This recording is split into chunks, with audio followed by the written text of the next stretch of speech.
The night was unusually still across the wide-open prairie, the kind of silence that pressed into a man's ears until the sound of his own breath seemed too loud.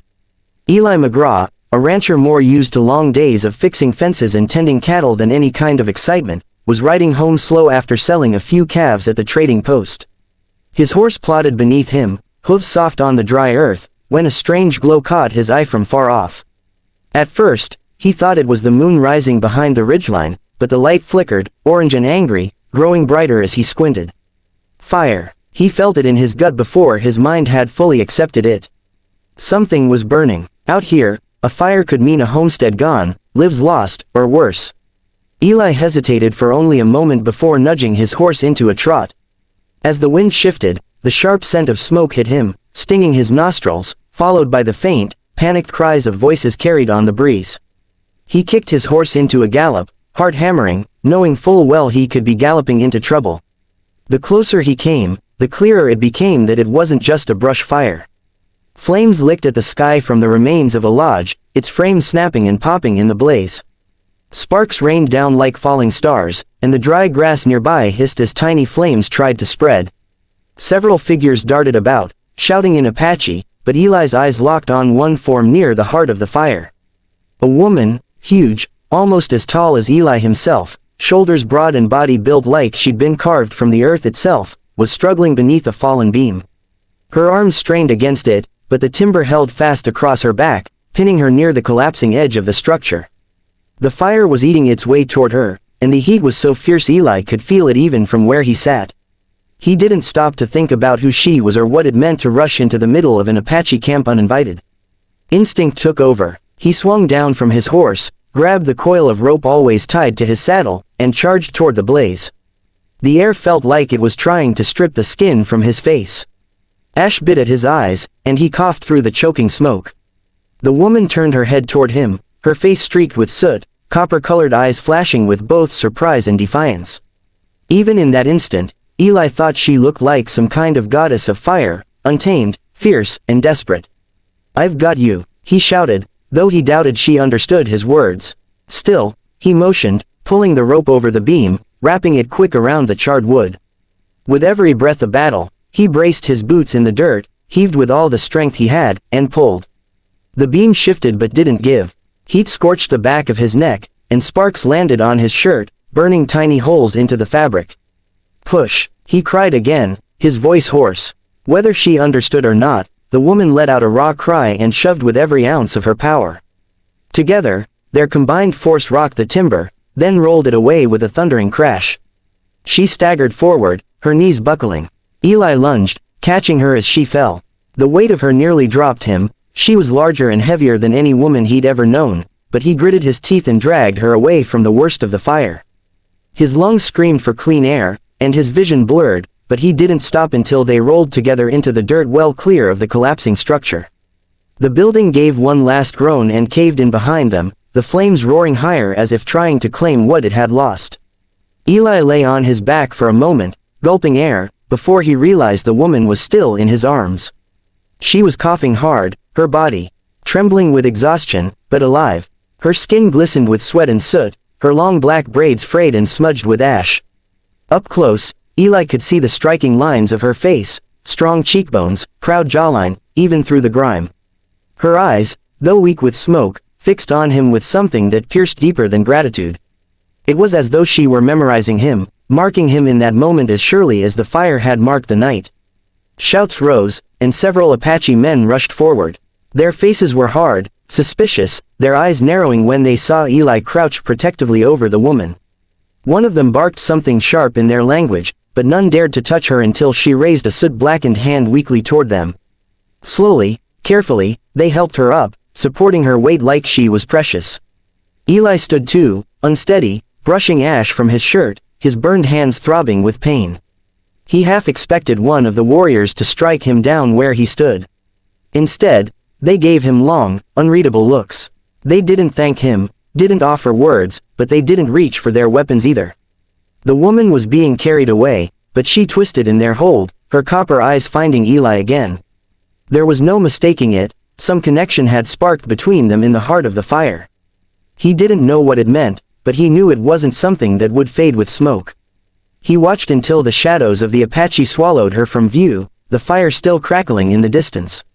His horse snorted nervously, pawing at the dirt as if to say it was time to leave. But Eli lingered, staring at the embers, feeling the strange weight of what had just happened.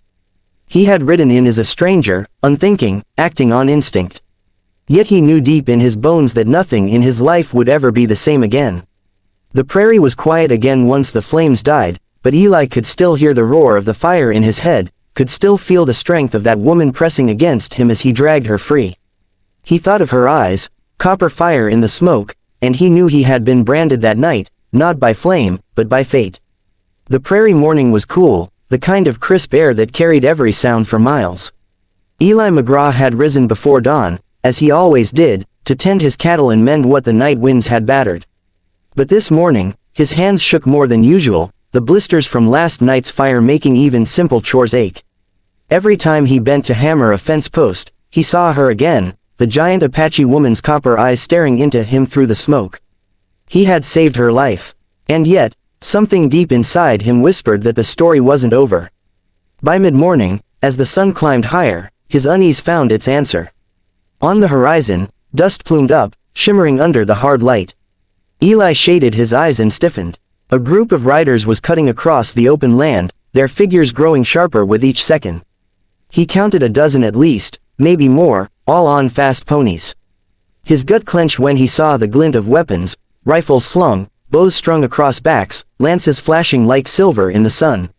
Apache. Eli's first instinct was to reach for his rifle leaning by the cabin door, but he forced himself to stop. One man alone against a dozen braves was suicide. Better to stand, steady as stone, and meet them with the same grit that had carried him through every hard year on this land. They came fast, then slowed, fanning out into a semicircle around his yard. At their head rode a man unlike the others. His hair was long and silver, braided with eagle feathers that stirred in the breeze. He wore a cloak of bear hide draped across his massive shoulders, his presence commanding respect. Without him needing to speak, when he dismounted, it was like a boulder rolling down a mountainside, deliberate, unstoppable, heavy with purpose. Eli's breath caught when he saw who rode just behind the chief. It was her, the woman he'd dragged from the fire. Bandages wrapped one of her arms, soot still faint on her skin, but she sat tall and unbroken. Her face was proud, almost regal, though her eyes never left Eli. She did not look at the land, nor the cattle, nor even the cabin, only at him, with that same copper fire gaze that had burned into him the night before. The chief stepped forward, his warriors silent behind him. For a long moment, the air between them was thick, heavy with tension. Then, in English as rough as stones grinding together, the man spoke. "You," he said, "you pulled my daughter from the fire." Eli swallowed, his throat dry. He straightened, trying to keep his voice calm. "I did what needed doing. Couldn't just leave her there." The chief's eyes narrowed, dark and unreadable. "No," he said slowly. "Many men would have ridden past. You did not. You risked your life." He took another step closer, his shadow stretching long across Eli's boots. "Among my people, that act binds you. Her life is yours now. Your fate is hers." Eli's chest tightened. He darted a look toward the woman, still sitting tall on her pony, her gaze locked on him with something fierce, something impossible to look away from. He forced a laugh that held no humor. "Now wait just a minute. I didn't do it for." The chief cut him off with a hand, his voice rising with the weight of command. "Listen, you saved what is most precious to me.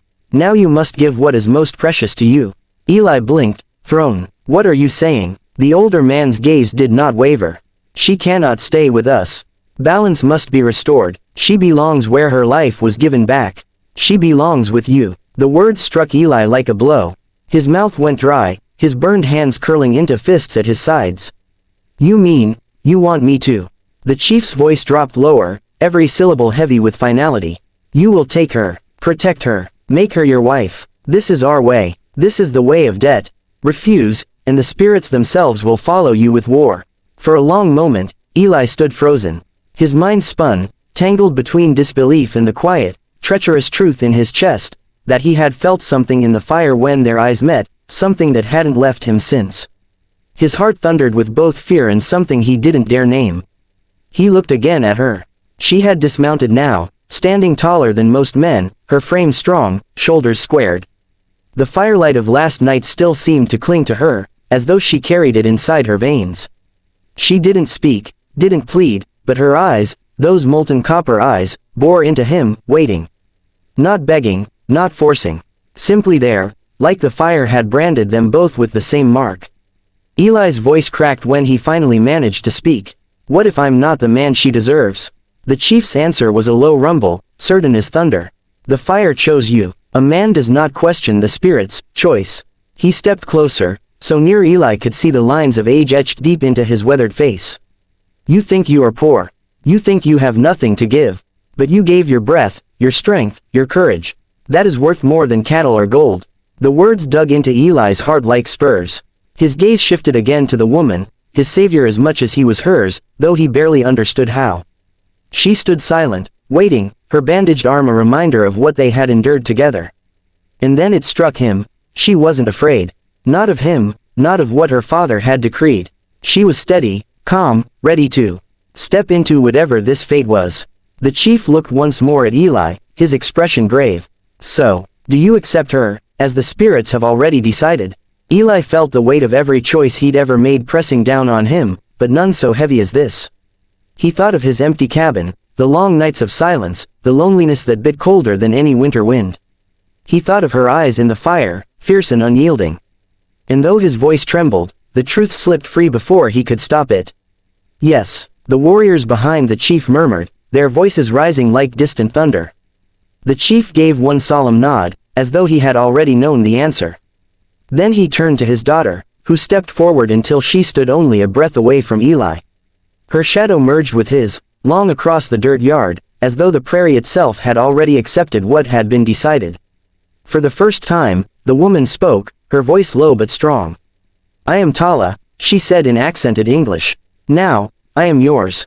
Eli's heart pounded in his chest, the fire of last night burning anew, and he realized his life had just been rewritten by a single impossible request.